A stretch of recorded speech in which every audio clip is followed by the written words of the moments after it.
The topic of my book chapter was the relationship between self-esteem and happiness. I'm going to give you an overview of the chapter, starting with a brief overview of self-esteem and happiness, and then leading into the relationship between the two constructs. I've chosen this topic because in the 21st century, people appear to desire both self-esteem and happiness, so it seems important to understand their relationship with one another. Self-esteem is considered an important psychological construct.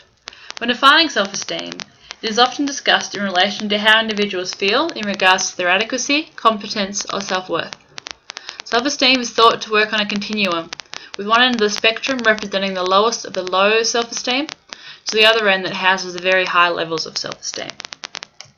When discussing happiness, a quote I found that I felt represented defining happiness well was by Howard Mumford Jones that said, "Happiness belongs to a category of words that the meaning of which everybody knows, but the definition of which no one can give." But there seems to be some consensus that happiness reflects a sense of meaningfulness, fulfillment, and pleasantness, and also a balance between positive and negative affect and overall life satisfaction.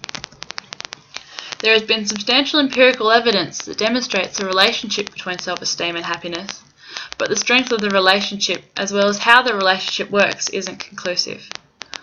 Of the research conducted thus far, the most common view amongst empirical research, the studies and meta-analyses have agreed upon, is that there is a significant positive correlation between self-esteem and happiness.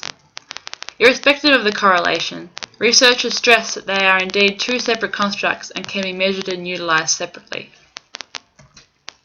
This leads to the other, less common models of thought. A second model of thought is that the constructs are synonymous. That is, that the constructs overlap so closely to the point that they cannot be differentiated. Slightly varying from this view is the model of thought that suggests that self-esteem is in fact a subcomponent of happiness, and is represented here by a model by Dogan and colleagues, and research conducted in a few other studies. The least supported model of thought is that these constructs are completely separate, and although they can occur both positively and negatively under similar circumstances, these researchers suggest that one is not correlated or indicative of the other. There are a few things we need to keep in mind. That is, that the majority of the measurements of happiness and self-esteem are mostly self-report, and that findings are mostly correlation due to the nature of research, so none of the findings are indicative of a causative link. This indicates a need for more research.